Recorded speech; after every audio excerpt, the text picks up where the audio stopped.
Okay students of class 7, आप लोग को फिर से हम हाजिर हैं साइंस सब्जेक्ट को लेकर।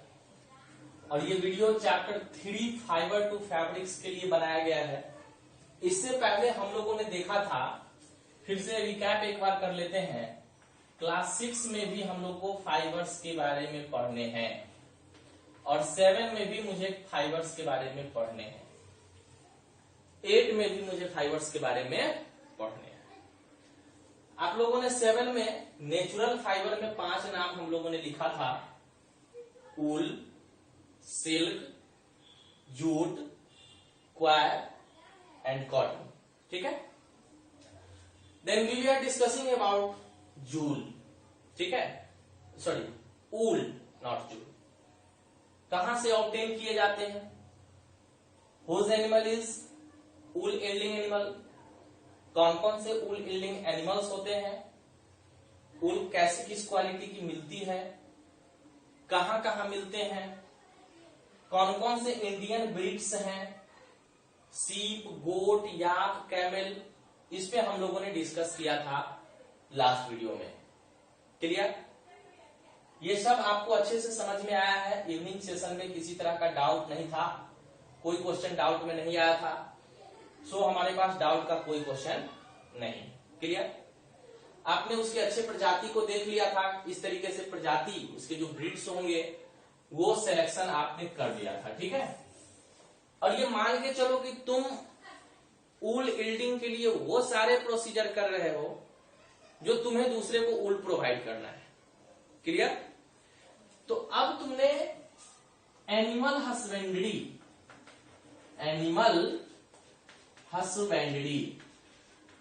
क्लियर? एनिमल हस्बेंड्री का मतलब हुआ पशुपालन। उसमें उन चारों पशु की पालने की बात होती है जो वूल यील्डिंग एनिमल्स हैं। वूल यील्डिंग एनिमल्स के साथ कुछ और भी बेनिफिट है। मिल्क है, उसके मीट है, वो भी मिलते हैं, वो आपके सेकेंडरी मैटर है। बट आप अगर इसको वूल यील्डिंग के लिए पालते हैं तो इसको मेनली देख लीजिए, साथ में तीनों चीज लेंगे क्योंकि मुझे अधिक से अधिक प्रोडक्शन चाहिए। क्लियर? तो एनिमल हस्बेंड्री के लिए आपको क्या क्या जरूरत पड़ेगा, नीड क्या क्या होगा? ठीक है।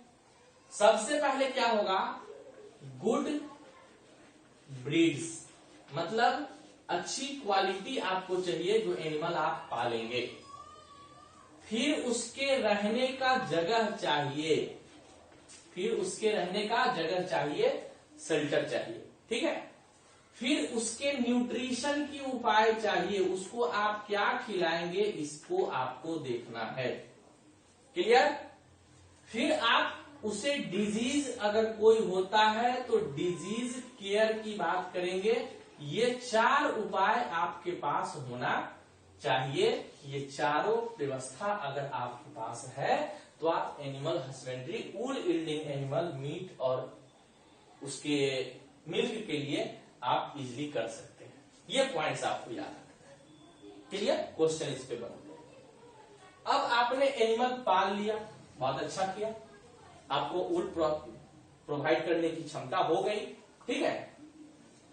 अब देखना है कि उसके बॉडी से वूल आप लेकर उसको यूज में कैसे लाएंगे। क्लियर? अब यूज में लाने के लिए यहां पे मैं एक हेडलाइन बना रहा हूं।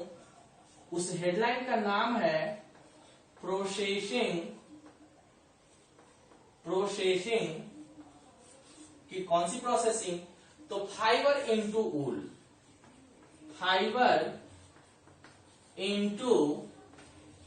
वूल, ये आपके प्रोसेसिंग होंगे।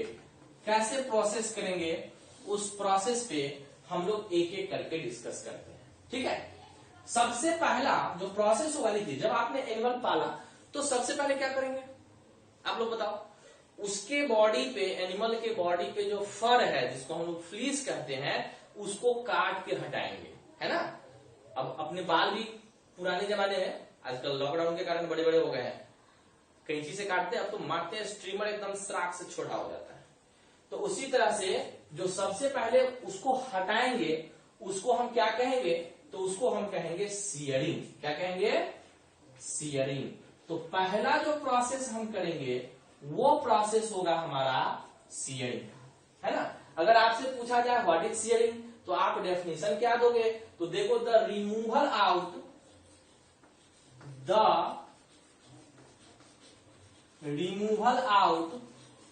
ठीक है, the removal out of hair, या इसको फ्लीस भी कह सकते हैं, हेयर और fleece from the body of, कहां से, तो from the body of wool yielding animal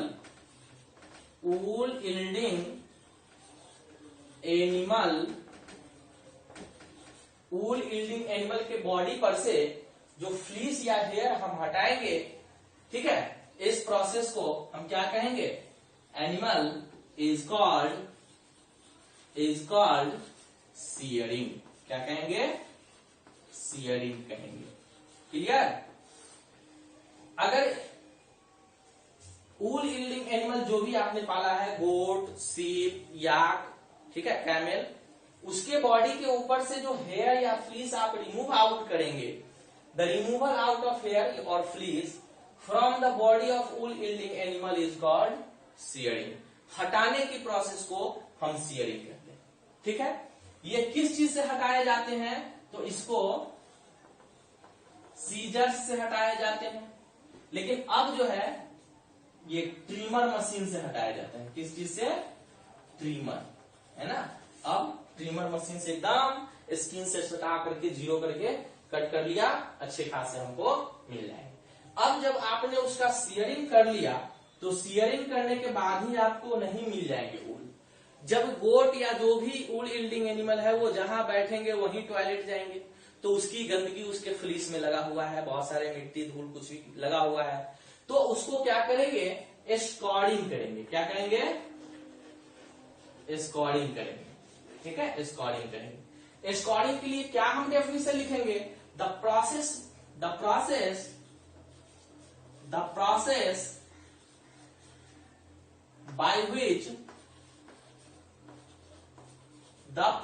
by which, ठीक है, fleece is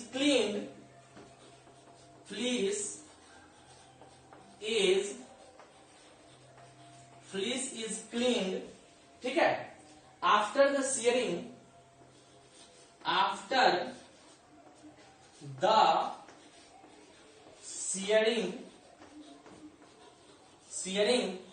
is called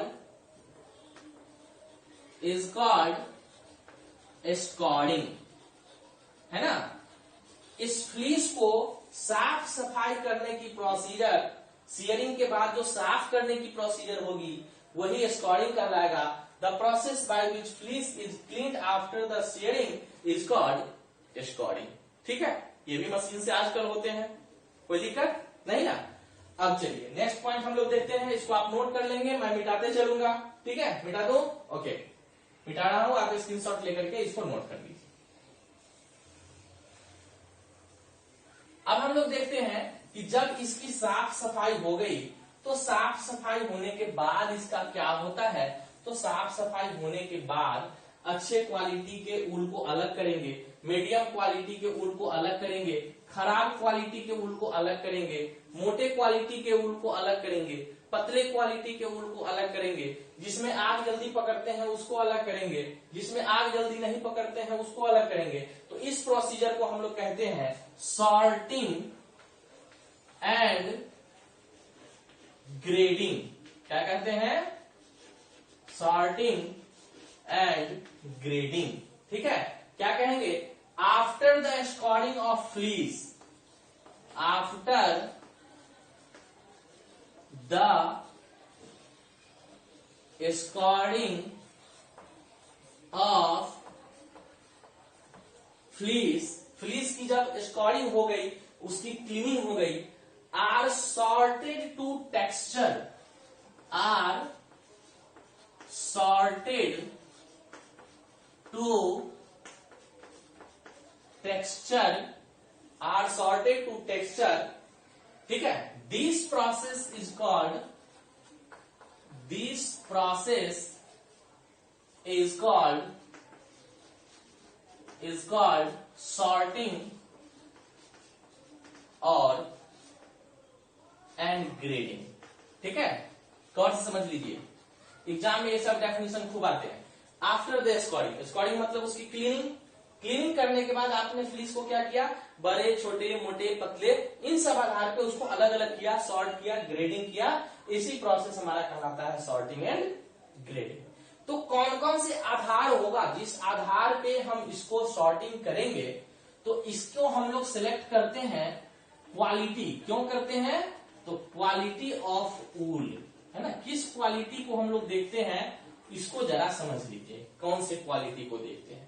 ठीक है, तो पहला जो क्वालिटी हम लोग देखते हैं, जो फर्स्ट क्वालिटी देखा जाता है वो पहला क्वालिटी होता है उसके लेंथ।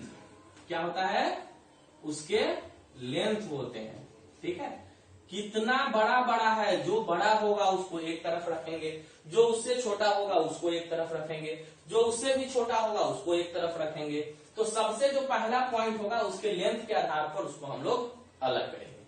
उसके बाद उसके थिकनेस के आधार पर अलग करेंगे। किस आधार पे, उसके थिकनेस के आधार पर अलग करेंगे, या हम उसको कह सकते हैं उसके डायमीटर के आधार पर अलग करेंगे। किसके आधार पे, डायमीटर के आधार पर अलग करेंगे। ठीक है, तीसरा पॉइंट होगा कि उसमें जो इलास्टिसिटी क्वालिटी है, इलास्टिसिटी के आधार पे, मतलब कितना लचक रहा है उसको इलास्टिसिटी बोलते हैं। तो इलास्टिसिटी के आधार पे हम इसको अलग कर सकते हैं, तीसरा पॉइंट। उसके बाद ये कितनी ताकतवर है ना, कितनी ताकतवर है, इसके आधार पे हम इसको सिलेक्शन अलग करेंगे। ठीक है, ताकतवर है तो ये कितना टिकाऊ है, ड्यूरेबिलिटी के आधार पे कितना टिकाऊ है, इस आधार पे हम इसको अलग करेंगे। उसके बाद इंसुलेटिंग नेचर के आधार पे अलग करेंगे। आपने इलेक्ट्रिसिटी में पढ़ा होगा इंसुलेटर और गुड कंडक्टर। इंसुलेटर क्या होता है, जिससे हीट एंड इलेक्ट्रिसिटी पास करता है उसको इंसुलेटर कहते हैं। जिससे हीट एंड इलेक्ट्रिसिटी पास नहीं होता है उसको, जिससे पास होता है उसको गुड कंडक्टर कहेंगे, और जिससे नहीं पास होगा उसको इंसुलेटर कहेंगे। ठीक है, इसके बाद इसके क्रिम्प के आधार पर हम इसको अलग अलग करेंगे। किस आधार पे, क्रिम्प के आधार पे हम अलग करेंगे। फिर इसके फायर रेजिस्टेंस के आधार पे अलग करेंगे। फायर रेजिस्टेंस कहने का मतलब हुआ कि किसमें जल्दी आग पकड़ता है, किसमें जल्दी आग नहीं पकड़ते हैं। तो इन सब जो आपने 5, 3, 8 क्वालिटी देखा, इस क्वालिटी को जांचने परखने के बाद ऊल को अलग किया जाता है, अलग अलग बंडल बनाए जाते हैं। इस आधार पे ही जो जिस लेवल का है उस क्वालिटी के आधार पे अलग अलग किया जाएगा। अब जब आपने अलग अलग कर लिया, ये चौथे पॉइंट है, तो अलग अलग करने के बाद जो चीज बचेगा उसको हम क्या कहेंगे, तो उसको हम कहेंगे बर्र। क्या कहेंगे, आफ्टर द सॉर्टिंग। ये डेफिनेशन मैं यहां लिख रहा हूं। ठीक है, after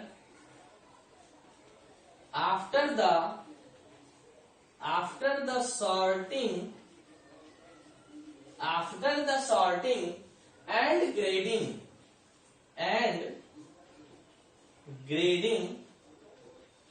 after the sorting and grading, fluffy fiber,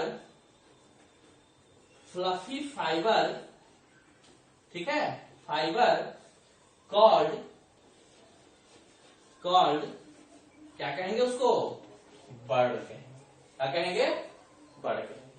अब हमारे सिलेक्शन यानी कि ये बंडल तैयार हो गया। एक बंडल बड़ा का, एक बंडल पतला का, एक बंडल मोटा का, एक बंडल मुलायम का, एक बंडल मजबूत का, एक बंडल टिकाऊ का, एक बंडल इंसुलेटिंग का, एक बंडल क्रिम्प का, एक बंडल फायर रेजिस्टेंस का। इतने बंडल हमने तैयार कर दिया।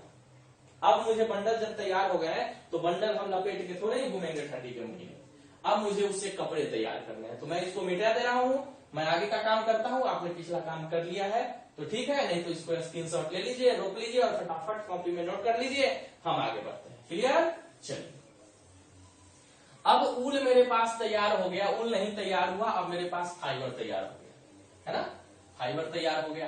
अब हमको क्या करना है, अब हमको करना क्या है, इसको हम करेंगे छठा पॉइंट, हम इसको कलर करेंगे। क्या करेंगे, डाई करेंगे। जैसा मर्जी हो इसको कलर करना है, जो कलर आपको पसंद हो आप उस कलर से इसको कलर करेंगे, या लोगों की डिमांड हो उसी हिसाब से इसको कलर करेंगे। ठीक है, कलर करने के बाद आप क्या करेंगे, इसको स्पाइनिंग करेंगे। क्या करेंगे, स्पाइनिंग करेंगे। देखे थे ना आप, ऐसे ये धागा टाइप का ऐसे ऐसे ऐसे ऐसे इसमें बहुत लपेटा हुआ धागा, आपके बुक्स में भी डिजाइन बने हैं। हम लोगों ने स्पाइनिंग चरखा का, किसी का चरखा का एग्जाम्पल लिया था, इससे स्पाइनिंग होते हैं, उसके लिट्टी बनते हैं, लीट बनते हैं। ठीक है, उसके बाद जो नेक्स्ट प्रोसेस होगा उसको हम लोग कहेंगे नाइटिंग। नाइटिंग का मतलब होता है बुनाई।